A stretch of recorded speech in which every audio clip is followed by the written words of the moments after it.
Так, ви вже багато бачили фото і відео понівеченого міста після російської окупації. Але наш репортаж особливий. Ми проживемо історію місцевого мешканця, який фактично весь час окупації провів там. І не просто вижив, але й допомагав виживати іншим.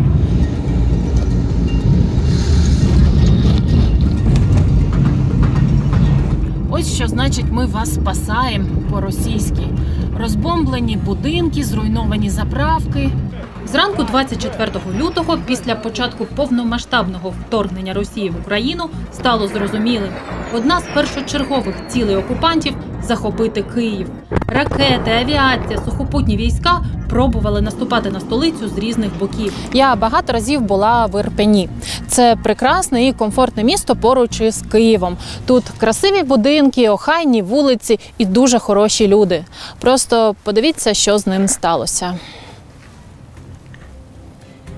Київщина – це фортпост оборони Києва. Міста-герої – Гостомель, Ірпінь, Буча, Бородянка і решта – фактично врятували своєю стійкістю і мужністю столицю. І заплатили за це високу ціну. Кожна ця машина – це люди. В кожній цій машині були люди, які намагалися врятуватися. Если вы повернете камеру немножко и увидите, вот немножко первый дом. Это прилетела первая ракета из СУ. Су-24. Вот побольше. Вот. Это все осколки. И вот это в дом тоже, да, осколками посекло? Да. На початку квітня Київську область повністю звільнили від окупантів. Але те, що тут побачили ті, хто першими заходили в міста, просто не вкладається в голові. Сотні вбитих і закатованих мирних мешканців, зруйновані і розграбовані будинки. Але, якщо чесно, це і досі не вкладається в голові, навіть попри те, що в Ірпені вже 3 тижні не стріляють і не вбивають. Місто потрохи оговтується. Рятувальники проводять розчистки і розмінування. На вулицях з'являються люди. Заходьте, будь ласка. Дивіться, що я вам хотів показати. От прильот був, бронірована двері, да, з металу толстого. От, попала сюди і сюди. Наскрізь? Наскрізь, дивіться. Раз, да? Дивіться, другу двері пробило дерев'яну. Це для неї вже дрібнички після цього. Так, звісно. І дивіться, куди полетіло. Полетіло от сюди раз, і от сюди 2. Лаврентій – волонтер. Точніше, не так. Це зараз Лаврентій – волонтер. А до війни він був і депутатом міської ради, і громадським активістом. Переважно боровся проти незаконних забудов з місцевою владою в Ірпені. Да? Ти сюди побіжала? Ай, ти чипусик мой. Это чип, я его нашел, он упал с гнезда, поломал себе хребет. Я его выходил, но задние лапки у него не работают. Вчера мы из подвала достали буржуйку, Славик подключил. Ну тут реально, тут жара. Да, я всегда на своей кровати спал, у меня был телевизор, пока был свет, я его еще смотрел. Від початку повномасштабної війни Лаврентій залишався в Ірпені і допомагав місцевим мешканцям вижити. Це тітя Наташа. Да, вона не ходяча, її треба зараз вивезти на Романівку. Разом з іншими евакуйовував тих, хто збирався виїжджати. Війна трошки змінила плани і змінила те, що я роблю. Перший же день, 24-го, захоплювали Гостомельський аеропорт, ми бачили, тут вертольоти летали, ми чули вибухи постійні. Початком бойових дій тих, кому не було де ховатися, Лаврентій забрав до себе. У будинку облаштований невеличкий підвал, який служив укриттям для кількох людей. Подвал, батя построил этот дом еще в конце 70-х. Тут жила сім'я з 3 дітьми маленькими, плюс ще жила сім'я, там була родина, вже стареньких людей. І моя мати тут була. Якби тут, десяток чоловік тут було. Отут у нас стояла буржуйка, от вихід був сюди. Коли було електричество, у нас тут ще були обогрівателі, тобто тут було тепло. Ну і от ми настелили тут на полу матрасів, тут, бачите, одіяло, все позалишалося, речі якби. От тут спали і, їжу... Вони спали тут, а ви на горі? Ну да, я ж фаталіст, якби, трошки це саме. Тут спускалися сюди, їли. Вже на початку березня вулиця, де живе Лаврентій, фактично опинилася в оточенні ворога, бо росіяни заходили в Ірпінь з двох сторін. Спочатку усе, що вдавалося завести у місто – продукти, пальне, медикаменти – збирали ось тут, в гаражі у Лаврентія. Звідси розносили і розвозили місцевим. Згодом разом з іншими місцевими волонтерами відкрили гуманітарний штаб. Ось тут, у місцевій семінарії, в кількох десятках метрів від будинку Лаврентія. Саме величезна була проблема – це з пальним. Там генератор величезний, на, скільки тут, 3000 квадратних метрів.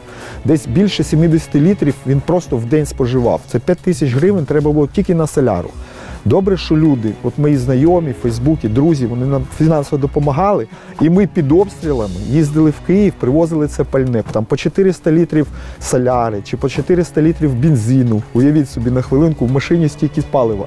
Не дай Бог, там був такий, я от так і говорив, тут Славік є, він за мною їздив. Кажу, хлопці, ви розслабтесь, якщо що, тут буде просто от така ситуація. В семінарії пекли хліб, відкрили кухню, де тричі на день була гаряча їжа. Згодом облаштували спальні місця, куди прийняли людей з тих районів, де велися безперервні обстріли. Скільки взагалі через вас отак от пройшло людей?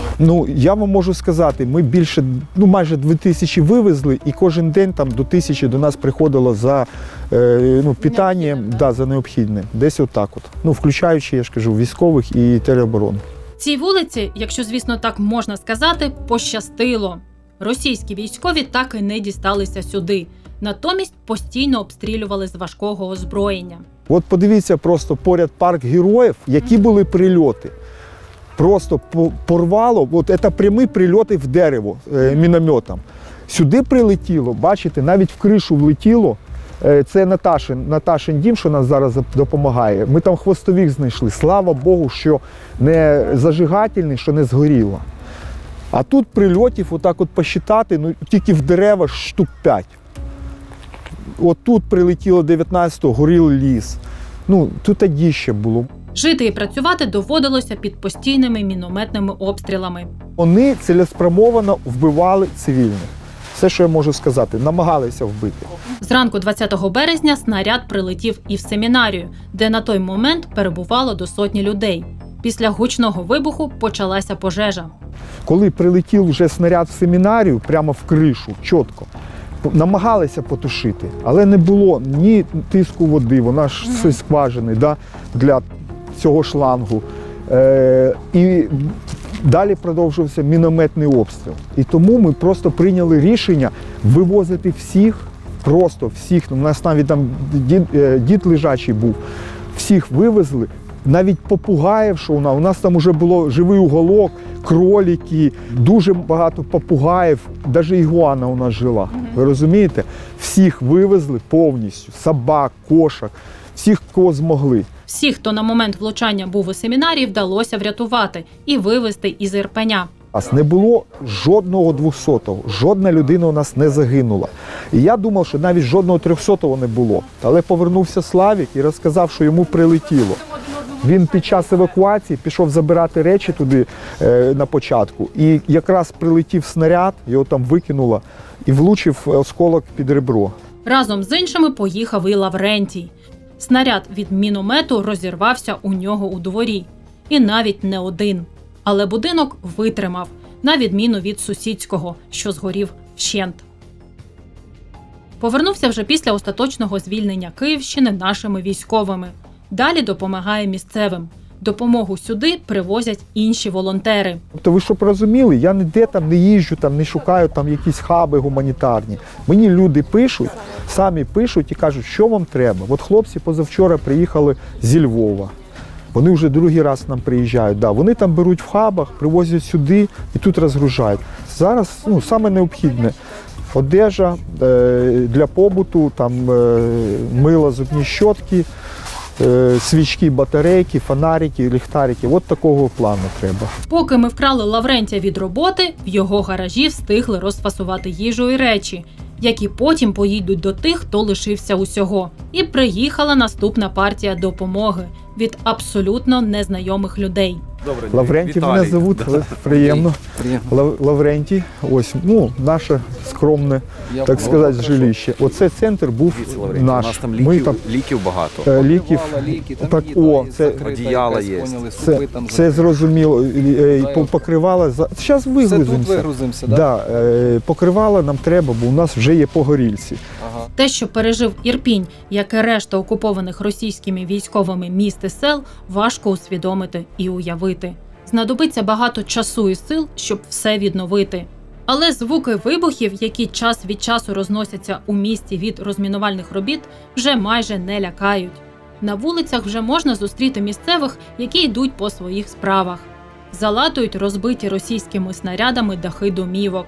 Або тих, хто разом з сусідами зібрався на обід у дворі розбитої багатоповерхівки, бо вдома немає газу. Комунальні служби відновлюють електромережі, щоб в кожному будинку нарешті з'явилося світло. Перемога точно настане, тим більше з такими людьми, які попри всі складнощі і небезпеки продовжують допомагати одне одному.